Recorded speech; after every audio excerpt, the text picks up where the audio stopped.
ISKCON নেতা চিন্ময় দাসকে গ্রেফতারের ঘটনায় ভারত যে বিবৃতি দিয়েছে তা হতাশাজনক বলে পাল্টা বিবৃতি দিয়েছে বাংলাদেশ। ভারতের দেওয়া বিবৃতিকে ভিত্তিহীন ও ভুল উপস্থাপন বলছে দেশের পররাষ্ট্র মন্ত্রণালয়। মঙ্গলবার রাতে পররাষ্ট্র মন্ত্রণালয় থেকে গণমাধ্যমে পাঠানো এক বিবৃতিতে এসব কথা উল্লেখ করে। অভ্যন্তরীণ বিষয়ে ভারতের এমন বিবৃতি দুই দেশের বন্ধুত্বপূর্ণ সম্পর্কের চেতনা পরিপন্থী বলেও জানায় পররাষ্ট্র মন্ত্রণালয়। দেশের সাম্প্রদায়িক সম্প্রীতি ধরে রাখতে সরকার বদ্ধপরিকর বলেও বিবৃতিতে উল্লেখ করা হয়। এর আগে চিন্ময় দাসের গ্রেফতারের ঘটনায় উদ্বেগ জানিয়ে বিবৃতি দেয় নয়াদিল্লি।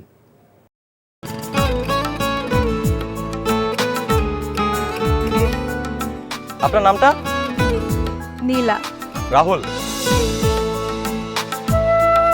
রবি, এই মেয়েটারে তোর ভাবি সবাই কেমন লাগবে? আপনাকে না বলছে আমাকে ফলো না করতে, ফলো কেন করতেছিলেন? আপনাকে দেখতে ইচ্ছে করে আমার, আপনার সাথে কথা বলতে ইচ্ছে করে। আমি কি করবো ঠিক বুঝতে পারছি না।